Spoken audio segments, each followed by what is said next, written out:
Bene, buonasera. Buonasera a tutti e benvenuti alla nuova edizione del corso di Storia Veneta che, come da tradizione, è anticipato dalla consegna di uno dei premi che l'Ateneo Veneto consegna per lavori di ricerca. Io vi do il saluto anche a nome della Presidente che è fuori Venezia, ma intanto porto anche il saluto come Presidente della Commissione del Premio Gorlato. Il Premio Gorlato, assieme al Premio Cavallarin, sono due premi che l'Ateneo dà da una decina d'anni per lavori di ricerca di giovani under 40, diciamo così, che presentino delle tesi o dei saggi inediti su argomenti che riguardano l'area veneta, intesa in senso largo, quindi compreso i domini veneti lombardi della Repubblica, la Dalmazia, l'Istria, la Dalmazia e le isole del Levante. Il premio Gorlato è intitolato a Laura e Achille Gorlato, che sono stati due soci dell'Ateneo istriani di Pola, che hanno vissuto poi molti anni a Venezia e che la figlia, appunto, Laura, ha qualche anno fa voluto lasciare fare un lascito all'Ateneo per istituire un premio in memoria del padre. Noi abbiamo voluto, data la generosità della professoressa, allargarlo anche a lei stessa e quindi il premio è intitolato Padre e Figlia.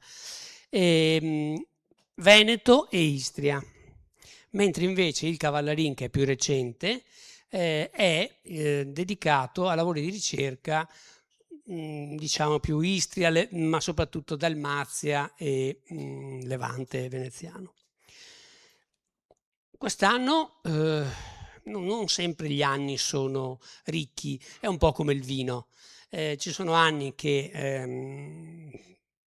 hanno molta partecipazione, anni che invece hanno minor partecipazione, ma soprattutto un buon livello e un livello a volte meno interessante. Quest'anno abbiamo avuto la fortuna di avere entrambe le due caratteristiche. Una buona partecipazione, perché quando ricevi 7-8 lavori vuol dire che i professori hanno fatto il loro lavoro e hanno come dire, incentivato un certo tipo di ricerche.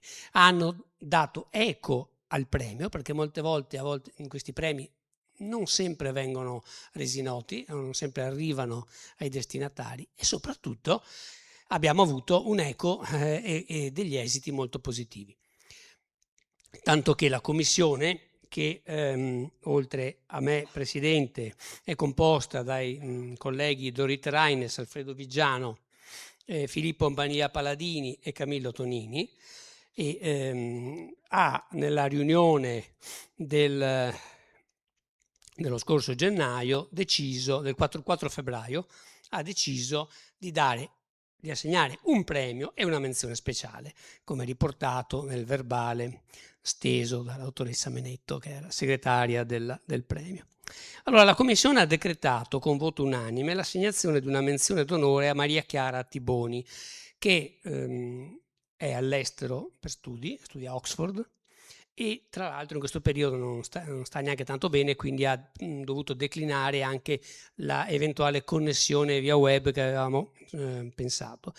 La tesi di Maria Chiara Tiboni era dedicata ad una artigiana diventata artista importante tra Venezia e Milano negli anni 30 e 40, Gegia Bronzini, a Venezia, tradizione e innovazione nel design tessile degli anni 30 e 40 del Novecento. È stato apprezzato soprattutto l'argomento, il design tessile, e la Commissione ne auspica la pubblicazione in uno dei prossimi numeri della rivista. Perché l'altra cosa importante che adesso diremo, il premio consegna un assegno in denaro che viene consegnato metà ora alla vincitrice, al vincitore, metà ora e metà alla pubblicazione su quando viene consegnato il saggio per la rivista. Dunque possiamo quindi svelare anche il nome della vincitrice, e quest'anno c'erano molto precisamente metà candidate donne, metà uomini.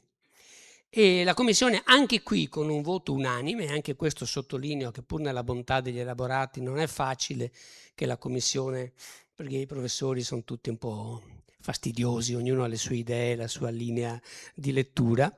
E invece abbiamo deciso all'unanimità di premiare Elisabetta Dalla Giustina per il suo studio Ben giusti reclami, polizia e questioni familiari nel Ducato di Venezia 1798-1805. Quindi in quel periodo a me molto caro, ma non sempre conosciuto, che è il primo governo austriaco nel momento di passaggio dalla fine della Repubblica al periodo del Regno d'Italia napoleonico. E la Commissione ha riconosciuto la qualità della scrittura, la precisione dell'analisi, l'innovatività della proposta di ricerca, sia per il periodo preso in esame, sia per la solidità dell'impianto interpretativo, oltre che per la piena rispondenza ai criteri del bando. Ho il piacere quindi di chiamare qui sul palco la dottoressa Elisabetta Dalla Giustina.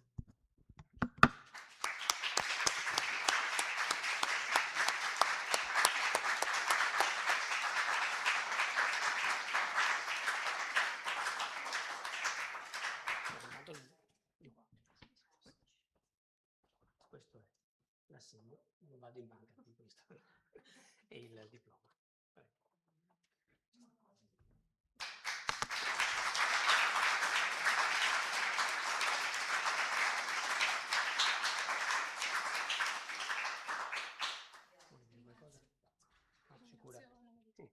Va bene. E con l'auspicio ovviamente di una pubblicazione, e si ricordi che, come dire, la ricerca è lunga ma spesso produttiva. Bene, esatto, talvolta. Va bene, adesso passiamo alla seconda fase e lasciamo la parola al professor Viggiano, che anche quest'anno, sediamo, anche quest'anno si occupa per la 12ª volta, penso. Ci sono letture discordanti, le fonti non accreditano.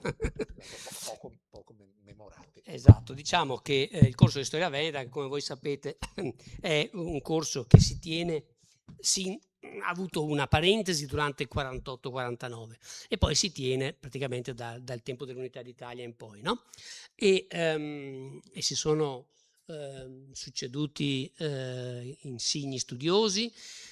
Una volta questi studiosi tenevano tutte le lezioni, erano diverse lezioni, le tenevano tutte loro, e poi invece negli ultimi anni, negli ultimi 20-30 anni, anche 50 anni ormai, direi da dopo Selmi probabilmente, da una quarantina d'anni a questa parte abbiamo continuato anche noi a pensare a un corso vero e proprio, cioè con più voci che intervengono. E quindi nel tempo si è un po' evoluto con argomenti anche diversi. E quello che mi preme dire è che il corso di storia veneta è l'unico corso statutario dell'Ateneo. L'Ateneo fa molti corsi: storia dell'arte da una trentina d'anni, storia della sanità, storia dell'architettura recentemente, storia dell'archeologia, abbiamo fatto anche storia del cinema.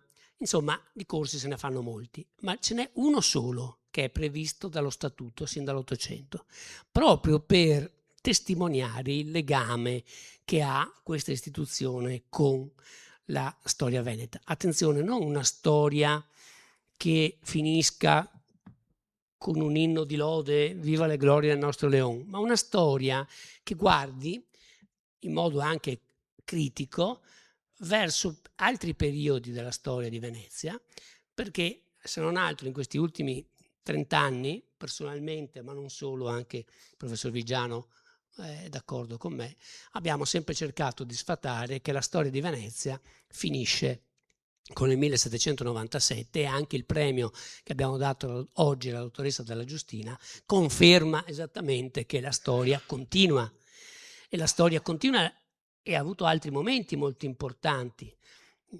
Basti pensare all'epica della Grande Venezia, con tutto quello di positivo e negativo che è stata nel momento di Volpi e della nascita di Porto Marghera. Ora, il corso di storia veneta quindi in qualche modo catalizza l'attenzione dei nostri padri che stesero lo statuto, e anni dopo anni, ogni volta che lo statuto è stato rifatto, ha confermato questo. Come dire, gli altri corsi passano, ma il corso di storia veneta resta. Resta con queste attenzioni progressive, però resta ed è rivolto a noi, però, perché se ci guardiamo intorno, manca fondamentalmente una componente, quella studentesca. Siamo tutti noi.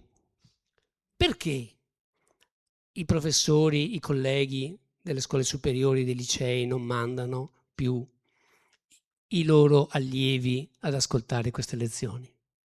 Perché posso capire che quelli dell'università abbiano già un livello per cui in qualche modo siano resi edotti di quello che si dice oggi, in parte almeno.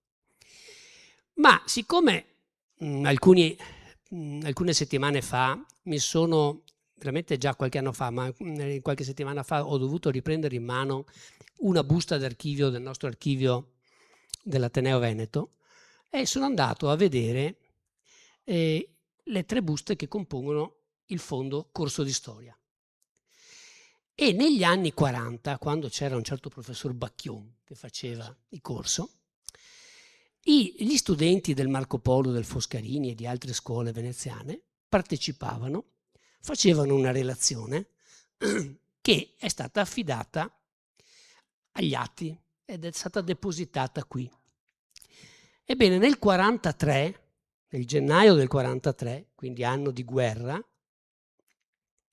ci furono alcuni giovani studenti, che poi diventarono famosi studiosi, che si cimentarono con questi lavori. Questi lavori poi erano rivolti ad alcuni premi, libri. Addirittura negli anni 60 si arrivò a dare una crocerina nelle isole del Levante e si mandò in premio, in viaggio, si mandò come premio qualche studente, qualcuno della mia età me l'ha ricordato, a Creta, a Corfù o altrove. Bene, nel 1943 io di sopra ho trovato un elenco in cui c'era l'avvocato Milner, quello che poi sarà stato l'avvocato Milner, la dottoressa Maria Francesca Tiepolo e il professor Marino Berengo, nostro maestro. E c'erano relazioni, alcune scritte a mano.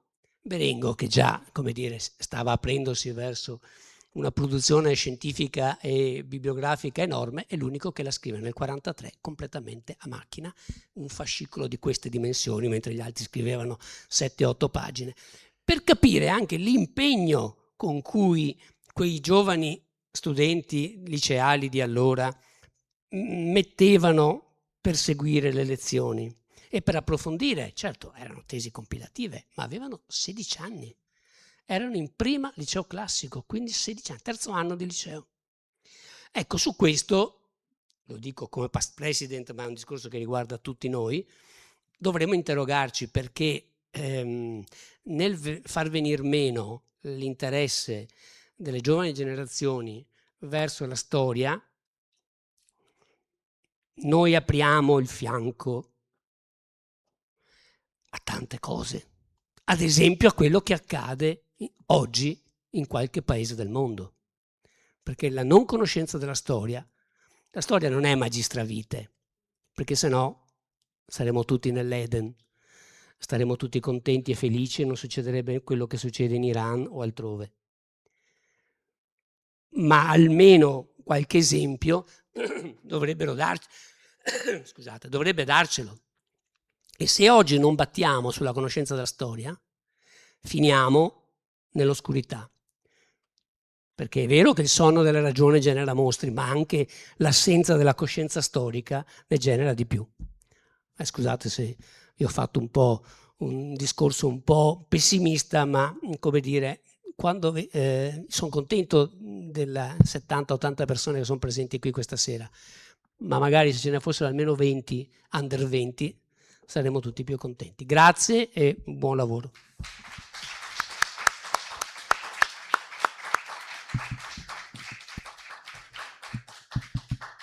Bene, grazie Michele anche per queste osservazioni civili che ci porterebbero lontano se dovessimo seguire la tua traccia, e complimenti anche a Elisabetta Dalla Giustina che ha ricevuto questo premio, che quindi, come dire, fa, non dico propendere verso l'equilibrio, la bilancia, ma insomma se ci sono ancora dei giovani e delle giovani che intraprendono questi lavori, una piccola fiammella di speranza, insomma, rispetto anche a quanto diceva adesso Michele Gottardi, possiamo trattenerla. Allora, il mio compito sempre di questa prima lezione, come sapete, è di definire un po', di giustificare il corso, di indicare quali sono le coordinate principali e porre anche delle questioni che poi nel corso degli altri interventi, sì, adesso ricordo tutto, nel corso degli altri interventi verranno ripresi. Allora, il corso, vediamo il titolo, che si titola, appunto il titolo è Rivolte, disobbedienze, illegalità nella Repubblica di Venezia dal 400 al 700.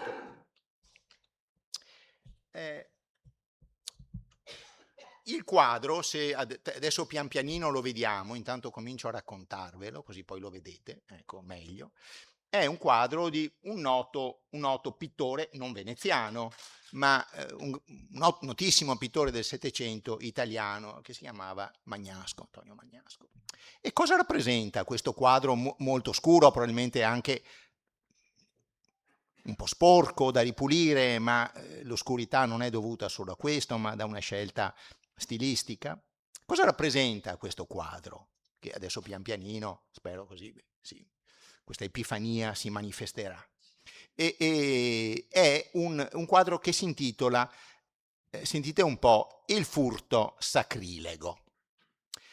Questo quadro racconta proprio come in un film, è un quadro composto da tante piccole istantanee e assomiglia un po' a quelle cose che si chiamano gli ex voto che molto spesso venivano ordinati dalle comunità per esorcizzare, per così dire, no? Per riportare la purezza a una comunità che era stata infettata da qualche disgrazia. Qualche disgrazia poteva essere meteorologica, allora i marinai nelle navi, singoli o in gruppo, ordinavano questi esvoto. Qui si tratta di un grave delitto contro l'ordine della comunità, contro l'ordine dello Stato e contro l'ordine anche della sacra religione cattolica, cristiana, cattolico-apostolica romana. Di cosa sono questi furti sacrileghi di cui noi troviamo tantissime, abbiate fiducia, adesso arriva tutto, di cui abbiamo tantissime notizie negli archivi di giustizia, nelle carte criminali, nelle cronache di allora e anche di oggi? Perché io ho fatto una ricerca sul web e voi non ci crederete, ma ci sono centinaia di casi. A Monopoli, a Ravenna, 15 anni fa il vescovo di Ravenna è andato a riconsacrare una chiesa. Sembrava di leggere una cosa del 1650. E ce ne sono tantissimi. Cosa succedeva? Succedeva che solitamente dei vagabondi, dei poveri, si avvicinavano alla chiesa e commettevano dei furti all'interno della chiesa, di vario tipo. Potevano essere gli addobbi, talvolta portavano via anche un po' di legno. Sono molto significativi anche le registrazioni di cosa veniva portato via. Ma talvolta, cosa ovviamente gravissima, perché configurava questo sì un delitto contro la maestà divina. Questi disgraziati, questi poverissimi, questi individui posti al margine della società, rubavano le pissidi, rubavano le particole. E allora lì interveniva, talvolta terribile, la giustizia del principe secolare, la giustizia del doge con i suoi rettori o dei podestà milanesi, ma interveniva anche il tribunale dell'Inquisizione. E queste due giustizie, che molto spesso magari noi pensiamo siano in conflitto l'una con l'altra, collaboravano nel colpire con severità esemplare i responsabili di questa infrazione, di questo delitto. Questo quadro, vi dicevo, è costruito come un film. Si vedono degli individui, o forse un paio di individui, che con una scala escono dalla chiesa, poi c'è tutto un porticato barocco straordinario, sembra una fuga di Bach, insomma, con degli scheletri, però voi vedete in questo quadro, eccoli là, ecco, questo è più luminoso di quello che vedete dal vivo, che inseguono questi malcapitati sorgendo dalle tombe, dalle bare, come dei fantasmi, e cioè collaborano, per così dire, a risistemare l'ordine. Allora, perché l'ho messo? Ma intanto perché mi sembrava una storia interessante, forse anche ignota. Mi sembrava indicativo di cosa in questo titolo? Rivolte, disobbedienze, forse direi delle illegalità, dei comportamenti al margine. E mi sembrava utile appunto per cominciare a ragionare su una serie di domande che ci dovremo porre. Sì, poi avrete pazienza di ascoltare le lezioni di questo corso. Proviamo intanto a immaginarne qualcuna prima di portare qualche esempio. Perché si infrange la legge? Perché gli uomini del 400, del 500, del 600, del 700, del 900, del XXI secolo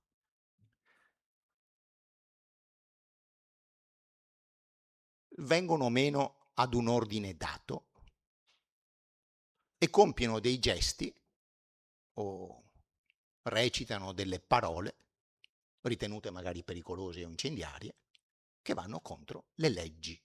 Quali leggi? Le leggi scritte, certo, le leggi scritte.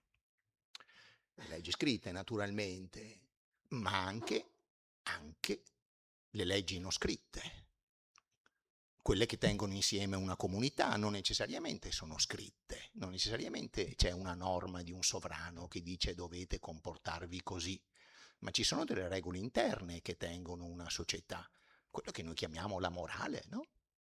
Come mai degli individui o dei gruppi sono portati a compiere questa infrazione, come dicono le leggi veneziane del 400, 500, 600, come uno stereotipo contro la pace e la quiete dello Stato? E cosa fa sì che degli atti singoli, ad un certo punto e in quali circostanze, nel 400 come nel XXI secolo, vengano etichettati non soltanto come criminali o criminosi, ma come gesti pericolosi e dannosi e quindi da reprimere? All'interno del nostro consorzio.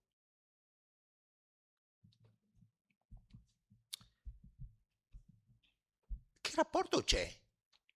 Facciamo qualche altra domanda un po' astratta. Che rapporto c'è in tutte queste vicende che vedremo tra una sfera che potremmo dire programmatica, razionale, intenzionale? Io, adesso faremo qualche esempio, organizzo una rivolta per questo, questo e questo. Vedremo qualche esempio. di queste rivolte e di questi motivi. C'è appunto un aspetto di lucida programmazione, no? Ma in quanti altri... Noi siamo figli del Novecento, no? Siamo figli del romanzo, del cinema, della cultura psicanalitica, di tante cose. E che rapporto c'è tra questi gesti e una sfera che nel 500-600 si diceva delle passioni, poi più avanti si dirà delle emozioni, poi nel Novecento si dirà dell'irrazionale, ma insomma qualcosa che non ha a che fare con questo aspetto di tipo, direi, progettuale, no? Di questo ci mettiamo qui a tavolino e facciamo una bella rivoluzione, no? Il signor Lenin, quando è nei suoi caffè di Zurigo, a quello pensava. No? È così. Aveva un'ideologia, aveva un progetto. Ma noi sappiamo allora che poi le rivolte, le rivoluzioni, sì, va bene, sono un impasto di queste cose, ma esattamente cosa succede nel momento in cui avvengono dei fatti sui quali il sovrano, il Doge di Venezia, i suoi rettori, il Consiglio dei 10, ma in tutti gli stati europei e non europei decide di intervenire? Quali sono le cause di queste vicende?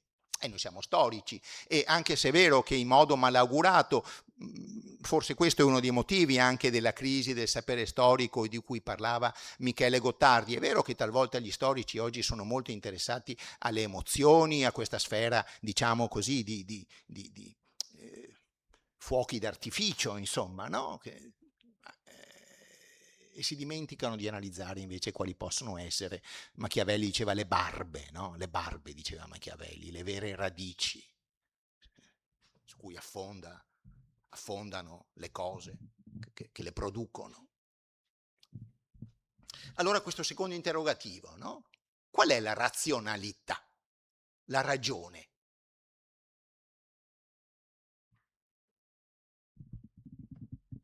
E poi potremmo aggiungerne altre più locali, più vernacolari, visto che facciamo un corso di storia di Venezia e non di psicologia storica su che cos'è la violenza, no? E qual è la domanda vera? La domanda vera per noi che studiamo la storia di Venezia è semplicemente enunciabile, si dice in 2 parole. Io dico sempre che non esiste, l'abbiamo già detto in qualche corso, in qualche lezione, qui più volte, da vari punti di vista. Non esiste un mito di Venezia, no? Si dice il mito di Venezia. No, esistono tante storie che compongono un mito complesso, È un mito che ha tante facce. Una di queste facce, di questo prisma, uno di questi lati, recita Venezia. Lo dicevano i veneziani nel 5, 6, 700, lo diranno gli storici in età successive. Venezia è uno stato che è riuscito a passare incolume rispetto ad altri stati europei, è stato immune da sommovimenti, rivolte, disordini. Non c'è stato, come dirà un documento che più tardi, tra un 20 minuti vi leggo, non c'è stato mai un cambiamento di regime, di reggimento. Venezia è stata stabile perché i suoi sudditi erano contenti, erano appagati. Non hanno fatto, cioè, quelle cose che tutti gli stati europei, piccoli o grandi, conoscono nel nostro periodo, dal 400 al 700. Facciamo qualche esempio? Cominciamo a vedere qualche caso. Se noi ci poniamo in quello snodo importante della storia veneziana ed europea, che è rappresentato da tutti gli eventi drammatici di guerre, di pestilenze, che coprono un periodo che va dagli anni 70-80 del 400 alla metà del 500, e usciamo per un momento da Venezia e andiamo in paesi vicini, beh, possiamo ben comprendere cosa sono state queste rivolte, queste ribellioni. Vedete, uso ancora dei termini un po' incerti, ambigui, poi proveremo a mettere a posto anche questo problema terminologico, no? Noi viviamo sempre in mezzo a problemi terminologici che hanno a che fare con la nostra morale, con la nostra ipocrisia, con il nostro senso delle cose, no? Si discute quella roba lì, come la chiamiamo? Un genocidio, un massacro, una strage? Mettere una parola al posto dell'altra cambia il senso che noi diamo a quella roba lì, no? Anche allora c'era questo. Ma lasciamo per un momento da parte questo problema dell'etichetta che poniamo e facciamo veramente un brevissimo viaggio al di fuori dei confini veneziani, ma vicino ai confini veneziani, in quegli anni centrali che vi ho detto. Mi soffermo un attimo su questo perché ce ne occuperemo un po' meno in questo corso. Abbiamo solo 3 lezioni, non possiamo dire troppe robe, coprire tutto. Facciamo finta con la macchina del tempo, di tornare indietro e di andare in quel mondo così interessante, vivace e in esplosione che sono le terre tedesche, gli stati tedeschi degli anni 10 e 20 del Cinquecento, lì dove un frate agostiniano, Martin Lutero, sta facendo una delle grandi rivoluzioni della coscienza e della storia europea, cioè sta semplicemente rompendo, producendo la frattura dell'ordine della Chiesa d'Occidente, creando le chiese protestanti. Ma legata alla predicazione, alla diffusione di fogli volanti, è l'inizio della stampa, dell'opinione pubblica. Legato a queste vicende, le vicende dello scontro tra i principi tedeschi che si appropriano di Lutero e la Chiesa romana, scoppiano in tutta la Germania prima dei piccoli focolai, come una pestilenza, come una malattia infettiva, dei piccoli focolai in una piccola comunità della Foresta Nera, poi un'altra in Sassonia e poi giù in Baviera. Poi pian piano questi frammenti di disordini, di ribellioni, come una valanga, si compattano e viene fuori e ne esce una delle grandi e terribili rivolte della prima età moderna, cioè la cosiddetta guerra dei contadini. In 2 anni, gruppi di comunità raggruppate in leghe, questo è importante, cioè c'è un'associazione, diciamo così, di tipo costituzionale, politico, no? Raggruppate in leghe, mettono a ferro e fuoco la Germania. Il capo di questa rivoluzione si chiamava Thomas Münzer ed era inizialmente un seguace di Martin Lutero. Ci sono dei piani, dei progetti, degli articoli che passano grazie all'arte della stampa, di villaggio in villaggio, di città in città. Vengono redatti quelli che si chiamano i 12 articoli, gli 12 Artikel. Cosa dicono i 12 articoli? Bene, d'ora in avanti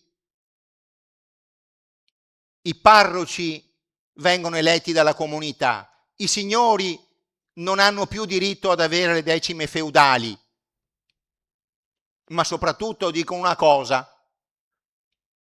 omnia sunt communia, è un latino facile, tutto deve essere in comune, perché noi siamo tutti nati uguali come figli di Dio. E quindi, sentite un po' cosa dicono, ogni gerarchia, in una società che è ipergerarchica, in cui c'è l'aristocrazia, ci sono le corporazioni cittadine, ci sono i nobili di campagna, c'è la Chiesa con tutto il suo, con tutta la sua piramide, i papi, i vescovi e via dicendo. Ogni gerarchia è illegittima, è creazione. Poi sapete, i tedeschi non vanno per il sottile tanto quando si mettono a fare le cose, no? Ogni gerarchia è opera del diavolo, non dell'uomo in Cristo. E quindi cosa facciamo? Facciamo una discussione filosofica? Scriviamo qualche bel libro? No, incendiamo i castelli e impicchiamo i nobili e prendiamo le carte che sono i castelli dove ci sono i patti di servitù, i contratti agrari, li bruciamo tutti. Una guerra che dura 1 anno e mezzo fino alla battaglia, si chiama così, di Frankenhausen, dove Thomas Münzer viene ucciso. L'esercito di questi contadini ribelli assomma a 300.000 uomini e si dice, che più di 100.000 siano stati passati per le armi. Martin Lutero scrive un pamphlet terribile nel 1523, lui che in qualche modo aveva creato questa idea di una libertà interiore. Lutero scrive un appello ai principi tedeschi: passate tutti questi cani bastardi, impiccateli, bruciateli, scuoiateli. E così faranno i principi tedeschi. Nel 1521 in Spagna, dove anche lì c'è un governo debole, è finito, ci sono le conseguenze del regno di una regina che è famosa perché vennero fatti molti film, Juana la Loca, Giovanna la Pazza. E Giovanna la Pazza aveva fatto un sacco di disordini, non aveva governato bene la Castiglia. E nel 1516 diventa re di Spagna Carlo di Gand, quello che diventerà l'imperatore Carlo V, ma prima diventa re di Spagna col nome di Carlo I. Carlo V non sa una parola di spagnolo, sa una parola di spagnolo Carlo V, continuerà a conoscerlo malissimo, pur diventando re di Spagna. E le città, le bellissime città, ancora oggi straordinarie città della Castiglia, León, Valladolid, Salamanca, Toledo, Avila, anche queste si riuniscono in una lega che si oppone alla politica del sovrano. Questa non è una lega di poveri contadini affamati in rivolta, non è una rivolta comunista nel senso cinquecentesco, tutti i beni sono comuni, ma tutto era comune, anche le donne, le cose, tutto negli aspetti più radicali di quella rivolta tedesca. Tutto. No, questa è una rivolta di borghesi, di mercanti, che avevano il commercio di panni lana in giro per l'Europa, che erano interessati a un centro della Spagna più forte e più robusto. Bene, anche queste città si riuniscono in una lega e si oppongono all'imperatore e creano un loro esercito. A capo di questo esercito c'è uno di questi borghesi che vogliono diventare nobili, un personaggio leggendario, si chiamava Juan Padilla, come c'era Thomas Münzer, c'era anche Juan Padilla, che è a capo dell'esercito di questi comuneros. E anche lì finisce con una battaglia in cui anche questi comuneros li prendono. E così come la fine della guerra dei contadini segnerà il destino della Germania per secoli, così la fine della rivolta delle città castigliane segnerà il destino della Spagna imperiale. Tanta roba grossa, ma nulla di tutto questo nelle terre venete. E allora perché? Perché nulla di tutto questo nelle terre venete? Potremmo andare avanti a raccontare questi fatti così interessanti e leggendari delle rivolte della prima età moderna. Perché non succede niente? Perché Venezia esercita meglio la sua giustizia e quindi la gente non si sente scontenta, una giustizia distributiva, equa, e quindi non prende i forconi o le armi da fuoco o quel che volete e si ribella? Perché uno potrebbe venire in mente, no? Perché c'è una maggior tolleranza religiosa? E allora dove in fin dei conti, sì, certo, c'è il parroco, c'è il vescovo, ma poi, insomma, no? Si può vivere secondo anche dei costumi un po' più sciolti, allora non c'è bisogno di fare una rivolta radicale religiosa di quel tipo lì, perché perché lo Stato è più soft, come si direbbe oggi, e cioè esige meno tasse, perché il problema fiscale, il problema del pagamento delle tasse è presente in tutte queste rivolte. Questo è una bella questione a cui cercheremo di rispondere, no?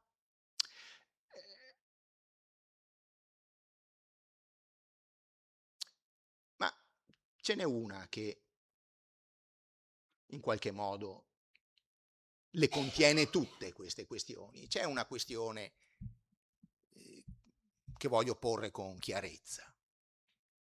Il fatto che non ci siano queste rivolte devastanti, queste ribellioni. Voi sapete che il termine rebellio, ribellione, è anche il termine che i re d'Inghilterra danno alle due grandi, chiamate da noi, rivoluzioni inglesi del 600. Loro le chiamavano la grande rebellion, the Great Rebellion, e cioè è il Parlamento che si ribella al sovrano, e per due volte nel giro di 40 anni, 1648, 1688-89, gli tagliano la testa al re. 100 anni prima che in Francia. Non è vero che i francesi sono stati i primi a tagliare la testa al re. Gli inglesi l'hanno già fatto con molta efficacia, creando un nuovo modello di Stato. Allora, il fatto che non esistano, voglio dire così, molto pragmaticamente, concretamente, questi grandi sconvolgimenti europei, non significa che non ci siano tensioni, ribellioni, rivolte, disordini all'interno della Repubblica di Venezia e in tutti i suoi territori. Anzi, ce ne sono molti. Però la cosa interessante che ci può porre un problema è che questa quantità pulviscolare, diffusissima di piccole e grandi ribellioni, e qua bisognerebbe forse fare uno studio, fare una mappa come facevano i tedeschi 50 anni fa, che facevano queste cose per la Germania allora, mettendo tante bandierine con tutti gli anni, con tutti i luoghi, ma chi lo fa oggi? Chi ha la voglia e i soldi per fare questa cosa? Però l'impressione chiarissima è che ci sono una serie di campi di tensione che danno poi vita ad episodi violenti, che però non sfociano mai in realtà di questo tipo. In vicende di quel tipo che vi ho detto. La guerra contro il re di Spagna. La rivolta per mettere tutti i bona in comune. No, non ci sono queste cose. Certo, la Repubblica viene sfiorata da queste notizie. Un personaggio molto interessante di cui abbiamo parlato molto spesso in questi corsi, non so se lo utilizzeremo, il nostro diarista Marin Sanudo, che per 30 anni scrive i suoi diari, dalla fine del 400 al 1530, annota tutte le notizie che arrivano a Venezia, lui le scrive.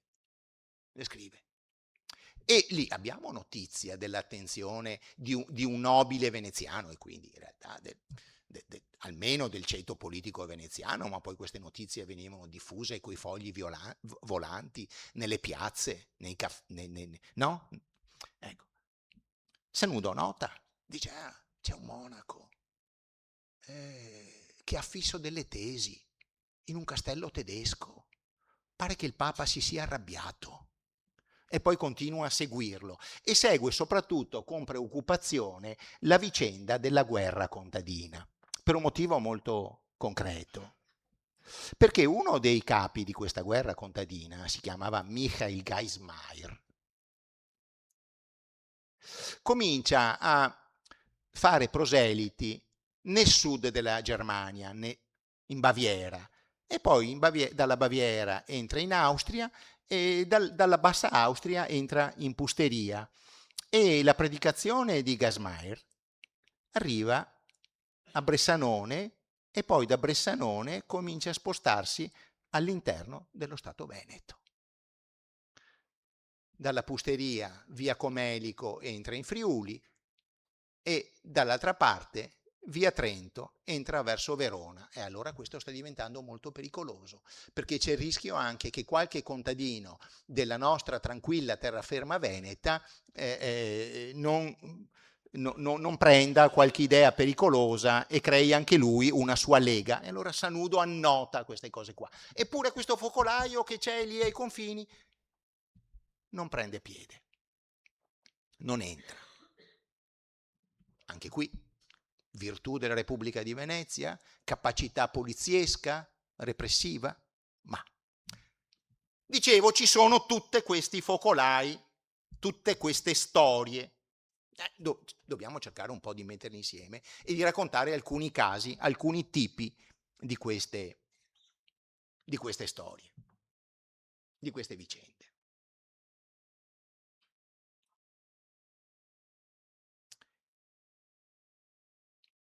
Partiamo dal testo di una legge che mi sembra molto interessante e ci consente forse di disporre un po' meglio una serie di argomenti a cui ho già accennato.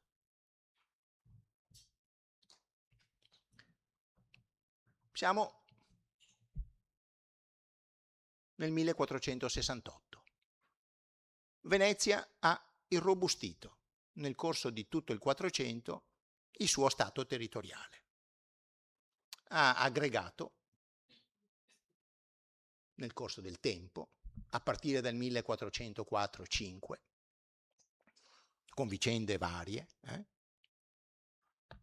Padova, Vicenza e poi Verona e poi nel 1420-21 il Friuli e poi si è spostata verso la Lombardia in una trentina d'anni, anche qui con prese e perdite, ha conquistato Brescia, è arrivata fino a Bergamo e poi si sposterà nel corso del 400 e ancora del 500 verso Milano e questa marcia progressiva verso la Lombardia verrà interrotta nel 1509 da una grande coalizione internazionale a cui parteciperanno tutti, che sconfiggerà Venezia nella Ghiara d'Adda, vicino ad Agnadello, vicino ai luoghi di questo furto sacrilego, diciamo così.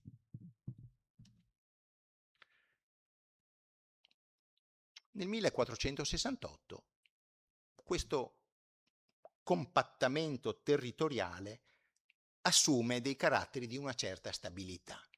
Venezia ci aggiunge e ci ha aggiunto e aggiungerà, insomma non facciamo una cronologia troppo noiosa, ma insomma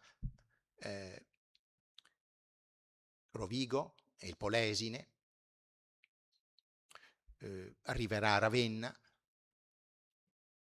e poi naturalmente robustirà tutto il sistema coloniale, io uso questo termine, marittimo, e cioè irrobustirà la sua presenza nella penisola istriana e poi lungo il dorsale della Dalmazia e poi alla fine del 400 anche le isole del Levante, quelle chiamate così, e cioè Corfù e Cefalonia, e aveva già Creta dalla crociata del 1200, dagli anni successivi al 1204, presa di Costantinopoli, Cipro. Insomma, Venezia ha un grande sistema territoriale di cui comincia ad aver coscienza nel momento in cui viene emanata questa legge. È una legge molto particolare, è strana ed è indicativa, è una spia.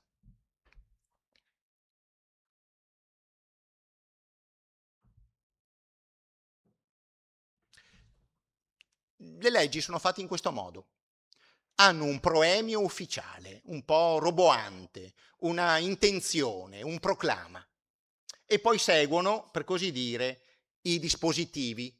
E cioè, bene, dopo aver detto questo, deriva che chi ha fatto quella roba sarà punito così. Ora, è abbastanza interessante vedere che talvolta questi proclami roboanti non stanno tanto insieme, non potremmo prevedere leggendo questi proclami di cosa si tratta veramente, quindi è interessante analizzare questi due momenti nella loro dialettica. Allora dice questa legge: è certo, certum est, perché scrivono in latino ancora, che ogni congregazio, ogni raggruppamento, ogni congregazione. Allora noi che sappiamo quelle cose che abbiamo appena detto, pensiamo alle rivolte del 4 e 500 in tutta Europa. No, ogni congregazione di individui nuoce è pericolosa, nocet, al nostro Stato. Ciascuno lo sa, è certo. Cosa vorrà dire? Precisa un po' meglio. Arrivano notizie, così, nel vago, non dice chi ci scrive, chi ci ha informato, chi ha comunicato questa cosa. Anche questo è interessante, come le leggi si fanno nascondendo talvolta quali sono i veri promotori di queste leggi. Perché? Perché deve apparire che la legge l'ha scritta, come in questo caso, il Consiglio dei 10, che a tutto vede e provvede. Non è importante sapere chi ci ha spinto a farla questa legge.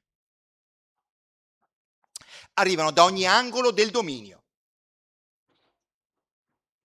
E queste adunaciones, congregaciones, queste leghe, queste conventicole, vedete tutte queste etichette che si formano, che troviamo, che cominciamo a trovare in queste carte. Un altro termine è queste sette.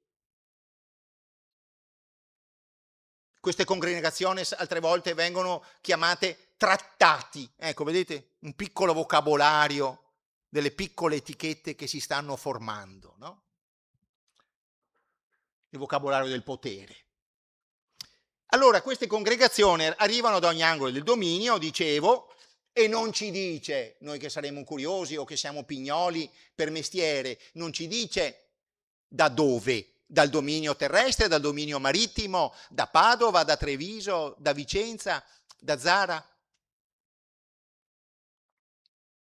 Il vero rischio di tutte queste congregazioni, e questa è la parte più interessante e curiosa e che vale la pena un po' di spiegare, scrivono la mutatio regiminis, è il cambiamento di regime, è il cambiamento, i toscani che usavano più il volgare usano la parola reggimento, noi che non usiamo regime in un altro modo, valutativo, ma non sarebbe corretto. Ma insomma, noi diciamo governo, va bene? Mutamento della forma costituzionale del governo. Allora, il pericolo di queste adunazioni sette che arrivano da ogni angolo del dominio, tuonano i capi del Consiglio di 10 che dettano questa legge, è che venga giù il governo veneziano. Accidenti. Vediamo se capiamo un po' meglio, proseguiamo nella lettura. Quei cambi di governo che sono accaduti a Milano e Genova. Beh, questo è molto curioso, molto interessante, perché di solito i veneziani scrivono delle leggi, esistono solo loro. Non c'è una roba comparativa, non c'è, ma noi no, come i re di Spagna, no, non c'è sta roba qui. E facciamo noi, basta, per provvedere a delle necessità nostre interne. Molto interessante che ci sia questa citazione, guardate che noi non vogliamo finire nelle peste come Milano e Genova.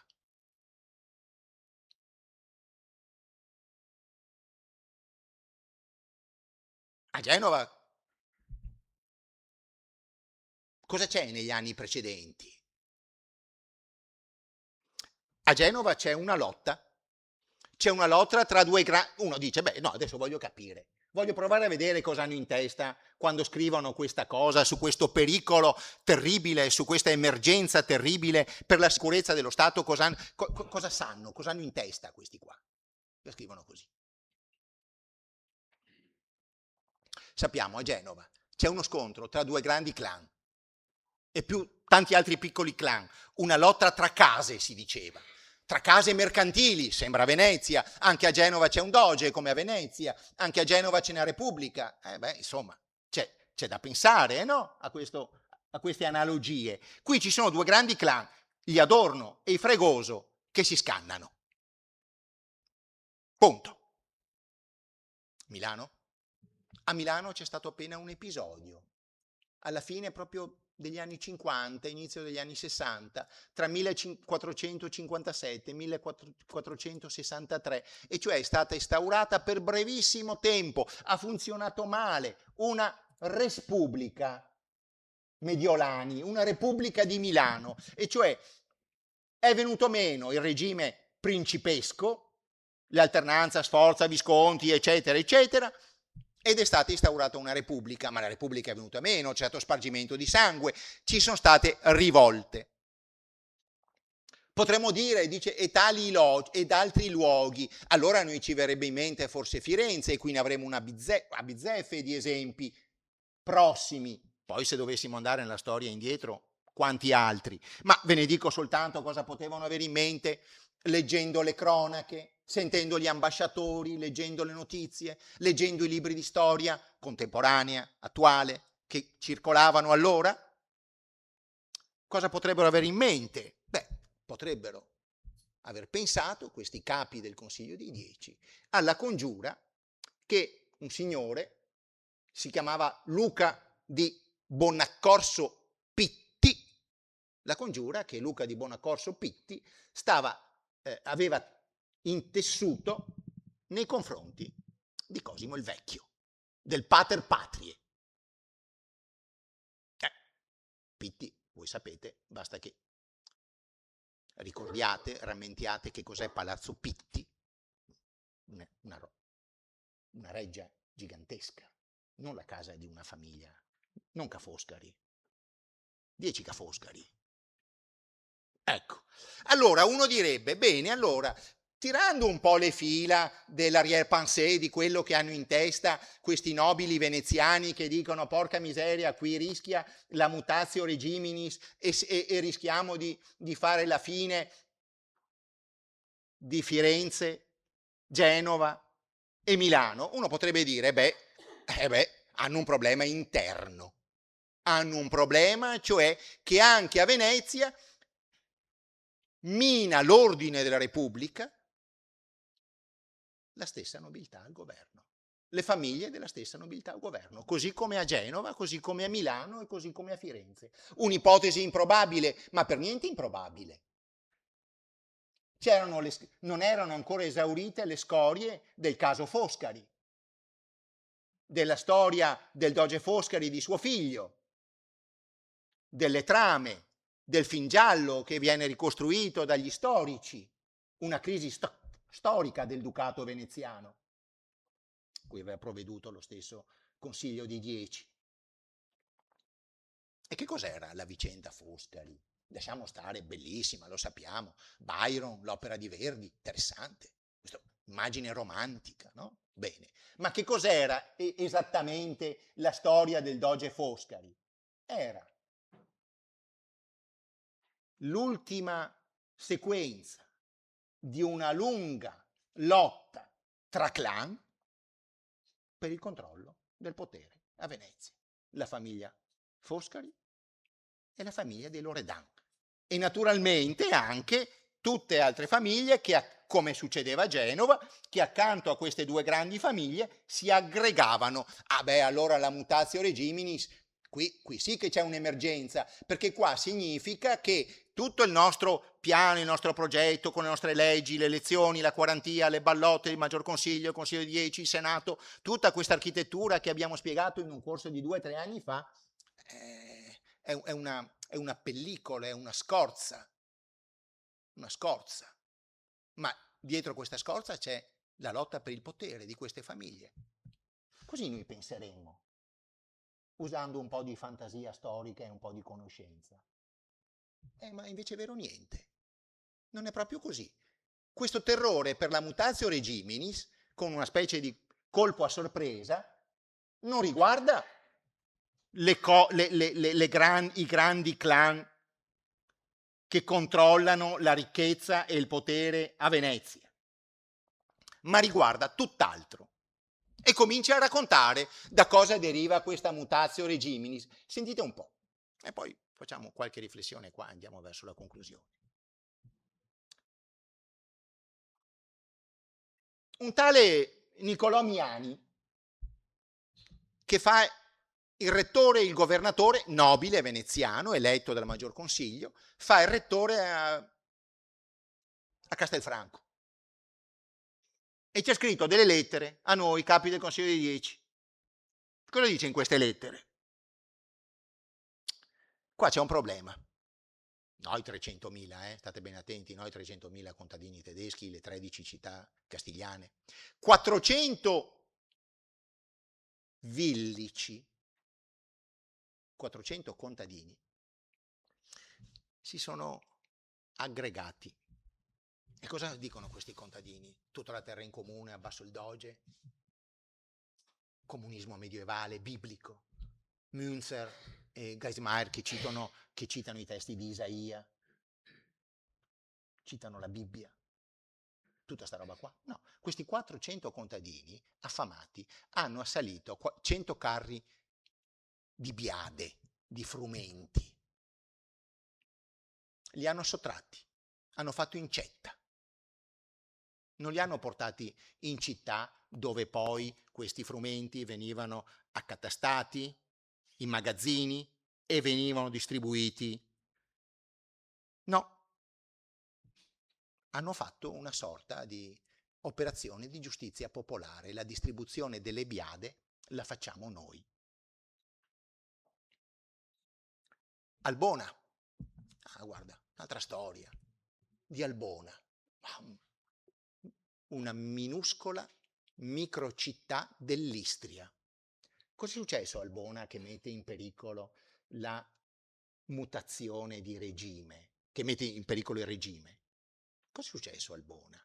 Niente, una decina di individui scatenati hanno sottratto dai birri del podestà di Albona 2 loro vicini, 2 individui della comunità. Li aveva arrestati il rettore perché avevano fatto un piccolo contrabbando e li voleva portare in carcere, l'hanno sottratto.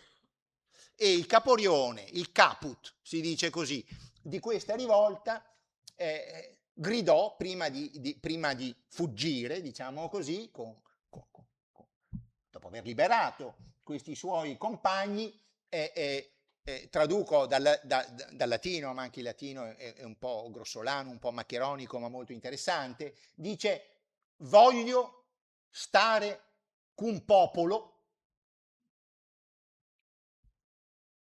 per la vita e per la morte.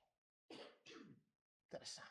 Lo trascrivono questi capi del Consiglio di 10, questa interiezione che gli è arrivata da una lettera. Ecco, raccontano delle storie di questo tipo e poi ne aggiungono un'altra. Nel Vicentino c'è una cosa molto brutta. In tutta la campagna vicentina c'è una cosa molto brutta, che i contadini, ancora una volta i villici, sono tutti armati di frecce e le stanno utilizzando queste frecce nei confronti dei tutori dell'ordine. Chi erano questi tutori dell'ordine? Si chiamavano saltari, erano i guardiani dei campi aristocratici, dei campi degli aristocratici, era una specie di polizia privata. Non va mica più bene per questi saltari, ci stanno scappando tutti, perché i contadini usano queste frecce. Cosa dobbiamo fare?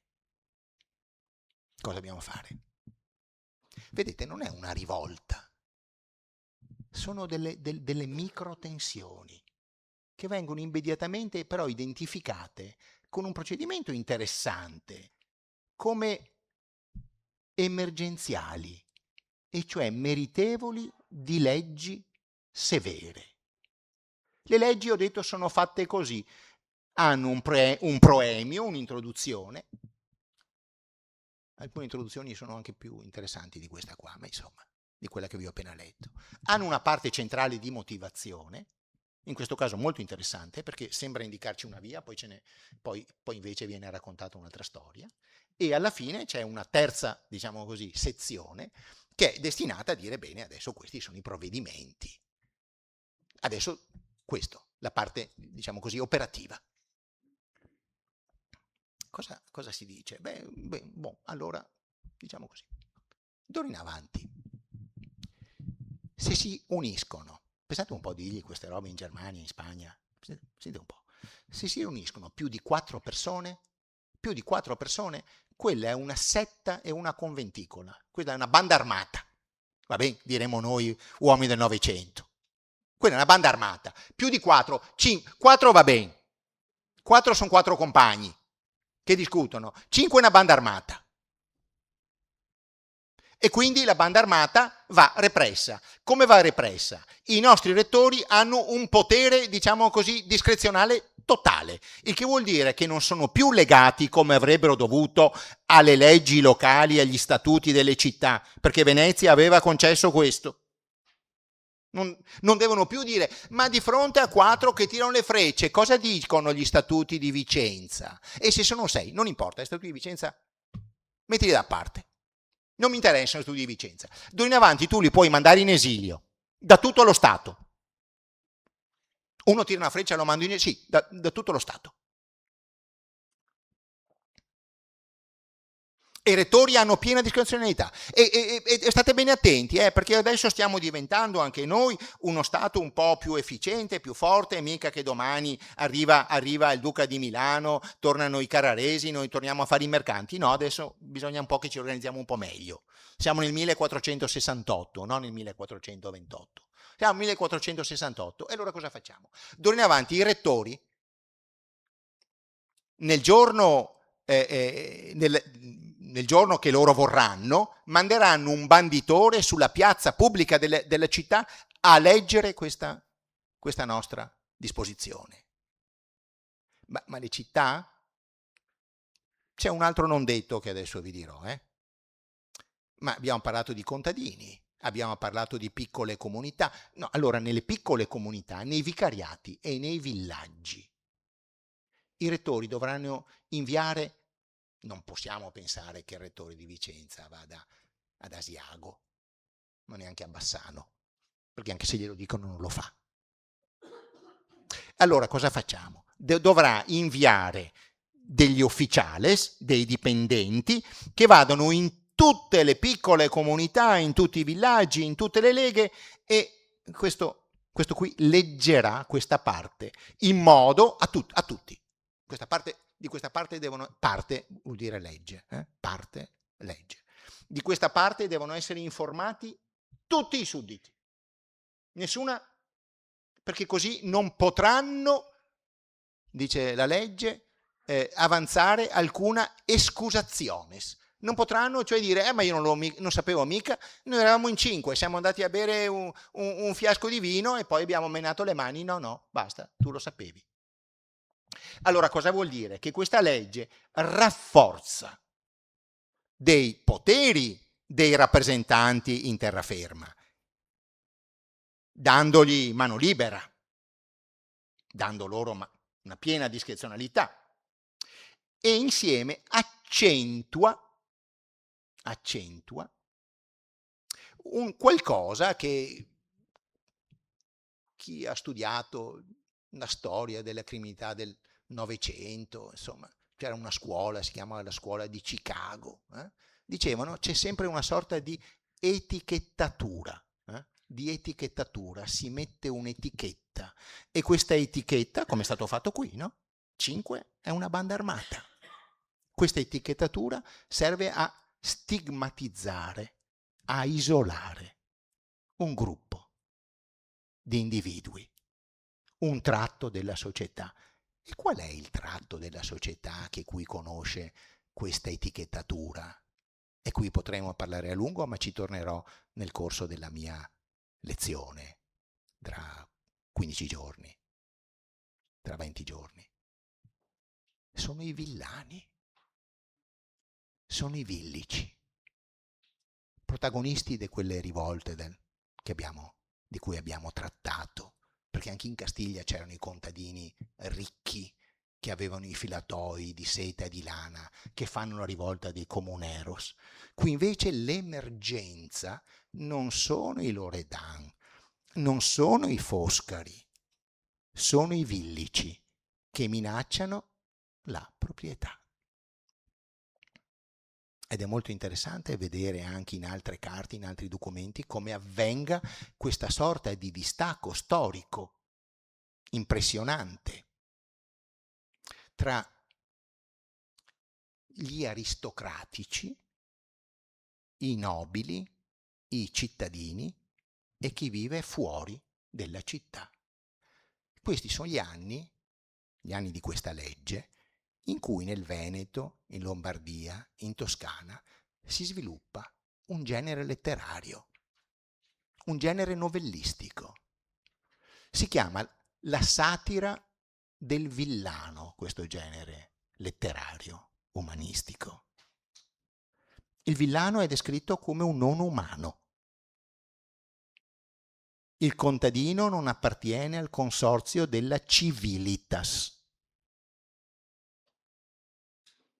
È il momento in cui concretamente le grandi famiglie veneziane stanno entrando in terraferma, ma anche le famiglie vicentine e padovane stanno acquisendo, attraverso una serie di manovre sui patti agrari, sull'impoverimento, sulle crisi agrarie, le terre dei contadini. Allora questa legge ha un significato abbastanza interessante, curioso, ha una sua ambiguità, diciamo, ma io direi che la direzione è quella lì. Rafforzo il potere della Repubblica, rafforzo il potere delle aristocrazie, perché queste leggi, noi lo sappiamo, lo comprendiamo da altri documenti, queste leggi erano state sollecitate dagli ambasciatori nobili di Vicenza e di Verona. Erano stati loro a suggerire ai capi del Consiglio dei 10 di usare, di fare una norma, diciamo così, da pugno forte. Allora, attraverso questi meccanismi, che andrebbero confrontati poi con una serie di altre pezze d'appoggio, insomma, ecco, attraverso questi meccanismi noi possiamo cogliere come in determinate epoche, ed è questo un tema di cui noi un po' ci occuperemo, senza esaurire tutta la complessità di questa vicenda, come in determinate epoche il potere, non il potere di punire, ma il potere in sé, la forza di uno Stato, si costruisca anche, perché non c'è mai solo una causa, non c'è mai solo una ragione, ma si costruisca anche muovendo meccanismi del tipo che vi ho detto. Si ricevono delle notizie, si sistemano in un certo modo, si crea un vocabolario, si decide quali sono gli oggetti specifici di questa ragione d'ordine e si prova ad attuare, diciamo così, tutte le prassi per mettere in sicurezza la società. Quale società? Appunto, qui abbiamo visto un tratto particolare della crisi quattrocentesca. Certo, un'obiezione sarà venuta a molti di voi. Ma come? Come stanno insieme queste notizie che lei ci dà? Di questa emergenza, di questo pericolo per la mutazione del regime che è determinato da dei contadini che hanno le armi.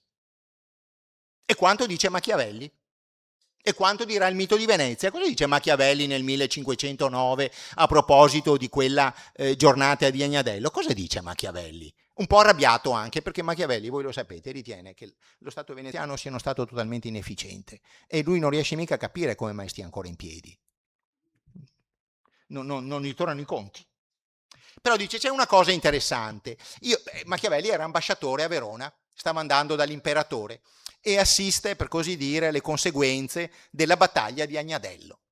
E lui dice, ma c'è una cosa stranissima, perché io qua vedo i contadini veneziani, in realtà non erano i contadini arruolati nelle Cernide, ma insomma, i contadini veneziani che appoggiano l'esercito veneziano e catturano i fanti imperiali al grido di San Marco, San Marco. Allora una domanda che verrebbe spontanea sarebbe, ma come si può mettere insieme questa sorta di fedeltà, di mito marciano nelle plebi rurali con le leggi e le tensioni che abbiamo detto? Beh, il discorso diventerebbe un po' complicato. Allora diciamo, quella in realtà che fornisce una truppa d'appoggio all'esercito veneziano, quelli lì in realtà sono un'elite del mondo rurale. E poi in realtà, se andassimo a vedere esattamente i meccanismi di funzionamento delle rivolte del 5, 6, 700 europeo in Francia e altrove, noteremo un meccanismo che a noi sembrerà un po' strano. I contadini francesi, per esempio, fanno delle enormi rivolte, ma veramente rivolte impressionanti, gridando vive il re senza la gabella, vive le roi sans gabelle. Cosa vuol dire? Vive il re che non ci fa pagare le tasse, e se la prendono con chi? Con gli ufficiali del re. Cioè non distinguono. C'è ancora un mito della sovranità come erogatrice di una giustizia più alta. Non c'è la conoscenza, diciamo così, dei meccanismi. Però la domanda può essere posta. Allora, qui abbiamo colto un'emergenza quattrocentesca e cinquecentesca. Non ci sono delle grandi rivolte urbane, non ci sono delle rivolte aristocratiche come in altri paesi, ma lo scopo dello Stato è legittimarsi attraverso quest'opera di controllo delle piccole, medie comunità dello Stato veneto. A questo seguiranno altre emergenze, naturalmente, attraverso meccanismi molto simili, e qua li esamineremo pian pianino nel corso delle nostre lezioni. Cioè, per esempio, nel Cinquecento ci sarà il problema della violenza aristocratica e nobiliare, e cioè delle faide, delle vendette aristocratiche. Se noi saltassimo 100 anni da questo registro del Consiglio dei Dieci e del Senato, dove c'è la rabies contadinesca, dove ci sono questi assalti agli aristocratici di Brescia, di Padova, di Vicenza, che vanno nelle loro terre e sono presi d'assalto e trucidati negli anni 70 e 80, così. Ecco, andiamo 100 anni avanti, cambia completamente la tonalità. Il vero pericolo pubblico è rappresentato dai clan aristocratici, dai grandi clan aristocratici della terraferma, che conducono delle sorte di guerre civili l'un contro l'altro, e hanno le bande di bravi, come nei Promessi Sposi, e quindi lì c'è il problema di come bandire, di come isolare questi aristocratici. Poi nel 6-700 ci saranno altre ragioni. Io finirò con una vicenda un po' particolare che vi racconterò, insomma. Ecco. Lasciamola sospesa. Gli argomenti delle prossime 2 lezioni. Allora, il piano è un po' questo. Che rapporto c'è tra le leggi, i comportamenti, le emergenze? Qual è il vocabolario dell'ordine che si forma di volta in volta? Giovanni Florio parlerà della partecipazione politica e tumulto, ecco, un termine che c'è già nel 400. Che cos'è il tumultum? Sarebbe molto interessante vedere da dove derivano queste parole, come circolano, no? Per esempio, questo termine tumulto ha una radice particolare, ha una radice biblica. Il tumultum e la mormoratio, che si trova anche in queste carte, non è un termine della politica, non è un termine del diritto, è un termine che si trova nella traduzione della Vulgata dell'Antico Testamento. La mormoratio sono i fedeli che disubbidiscono a Yahweh. Quella è la mormorationes. E il tumulto gli assomiglia molto. Quindi vedete che slittamento e che uso da un certo tipo di testi ad altri che hanno le parole. Lo stesso si potrebbe dire con Rebellio. Florio dice tumulto nelle piccole città venete, non nelle grandi città, nelle piccole città venete, intorno agli anni 60-70. Ci sono degli episodi piuttosto interessanti. Sentiamo cosa ci dirà. Poi, siccome questa è un'altra esigenza che ho sempre avuto, e cioè di far vedere Venezia, come con questa legge, la terraferma e anche lo stato marittimo. Allora Erasmo Castellani, il 17 marzo, contro e dentro e attraverso Venezia, giustizia e dissenso nella Corfù del 600. Corfù è un posto, è una straordinaria periferia, è uno straordinario luogo per leggere la storia veneziana da fuori, appunto. E allora vedremo cosa vuol dire contro, dentro e attraverso Venezia, che rapporto c'è tra degli episodi di violenza che stanno dentro quell'isola e l'autorità veneziana, e come l'autorità veneziana interviene, e ancora una volta con quali giochi, come nel caso della legge che vi abbiamo detto. Ecco così. Poi io ho dato questo termine qui, questo titolo qui, Foresti e originari. Il gioco delle carte d'identità nella Repubblica di Venezia del Settecento. Allora qui questa è un'altra questione. Mentre Florio racconterà cosa succede a livello proprio anche di storia politica di queste medie e piccole comunità, che vuol dire l'Onigo, Este, Montagnana, ecco questa dimensione per intenderci, va bene? Io torno alle piccole comunità e racconterò un caso abbastanza curioso, il caso per cui venendo ancora una volta dalla Lombardia, entrando dalla Lombardia, degli individui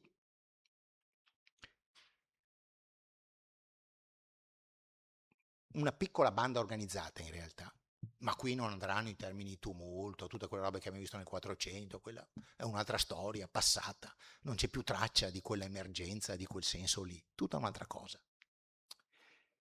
Degli individui che chiedono, si mettono fuori delle chiese la domenica e chiedono la carità. E direte è normale, non è interessante, ma invece è abbastanza interessante, perché in realtà non si poteva chiedere la carità così, non ci si poteva mettere per strada e dire datemi qualcosa da mangiare. Le leggi del principe e della Chiesa, le leggi del doge e del Papa, dei vescovi e dei rettori, prevedevano che si dovesse essere muniti per avere questa specie di dono, di elargizione da parte della comunità. Si dovesse essere muniti di una specie, per quello io ho scritto questo titolo, ecco, voglio giustificarlo perché sembra un po' strano, no? Bisogna essere muniti di una specie di carta d'identità prima della carta d'identità. E cioè bisognava essere muniti di mandati per ottenere la sovvenzione. Le confraternite di villaggio dovevano tenere un libretto, 700 è il secolo della burocrazia, ecco qua, questo è. Un libretto in cui dicevano noi abbiamo dato tanto a questo, a questo, a questo. Ma qui la cosa originale è una legge, vedete ancora una volta la tensione, come faranno anche Florio con la legge sugli statuti, Castellani, vedrete, con delle leggi sulla cittadinanza, Corfù, e anch'io su questo. C'è una legge che prevede che coloro i quali abbiano per qualsiasi motivo abbandonato la fede dei padri, la fede cristiana, possano rientrare, se pentiti, all'interno della vera cittadinanza che è determinata dal battesimo, che è determinata dall'appartenenza alla società cristiana. Il vero aspetto egualitario e devono giustificarlo però. E a chi lo si permette? Lo si permette a chi in un momento di pazzia è andato a Ginevra, è diventato calvinista, lo si permette naturalmente a chi impiegato in qualche nave civile o militare è stato catturato dal sultano ed è stato costretto a convertirsi al maomettanesimo. Bene, allora, se questi vogliono rientrare, hanno tutta una serie di operazioni da fare, che vi dirò, devono fare tutta una serie così, e poi venivano muniti di una specie di documento di identificazione in cui si diceva, bene, Alfredo Vigiano ha fatto questo, è stato 7 anni non lo so, a Ginevra, a Digione o dov'è, adesso è rientrato, l'abbiamo riconosciuto, carta firmata dal rettore, carta firmata dal vescovo, posso chiedere carità. Ora la cosa abbastanza interessante, e vedremo, è che questi sono di fatto una banda, è un piccolo romanzo settecentesco, diciamo, ecco, è una banda di falsificatori di questi mandati. E leggeremo un po' le storie di questi qua, è una banda di falsificatori di questi mandati. Ecco il motivo per cui mi piaceva, tradendo quello che ho detto nella prima parte di questa cosa, cioè questa fase quattrocentesca in cui lo Stato costruisce, voi avete capito, no? I meccanismi di legittimazione, di riconoscimento attraverso questi giochetti, la mutatio regiminis, ma state attenti che non siamo noi, ma sono quelli di Albona, ci siamo capiti, no? Non è la congiura degli aristocratici del 5-600, ma è un'altra cosa, è un'altra cosa. È l'inizio di una società, diciamo così, borghese, più egualitaria, in cui conta tanto la sicurezza personale, in cui, come in questo caso, io l'ho messo apposta qui c'è il furto sacrilego. Ma qual è il grande delitto? Per tutta la penalistica, cioè tutta la dottrina settecentesca e ottocentesca. Qual è il vero grande delitto di questo nuovo mondo, che uno del 400, del 500, 600 neanche ci avrebbe pensato a dirlo? È il furto, è il furto, è il furto di beni. E allora, un po' semplificando, se io apro un registro del 4 primo 500 trovo le storie di contadini incazzati. Se prendo sui registri del 5 primo 600 vedo le storie di nobili cattivissimi, proprio da romanzo nero. Pensate tutto il peggio che potete pensare, di violenze, eroti, tutto quello che volete, tutto il peggio che vi viene in mente. Se andiamo al 700 abbiamo così qualcosa che assomiglia al romanzo inglese, al Tom Jones, quelli che truffano le carte, quelli che fanno qualche piccola seduzione, quelli che mentono sulla loro identità, quelli che rubacchiano 4 galline. Questo è interessante. Come è cambiata la società e insieme al cambiamento della società cambiano le etichette e le nozioni di ordine e di emergenze e le parole che noi diamo, che loro davano a queste emergenze. Bene, se avrete pazienza di ascoltare, ne sentirete altre. Grazie.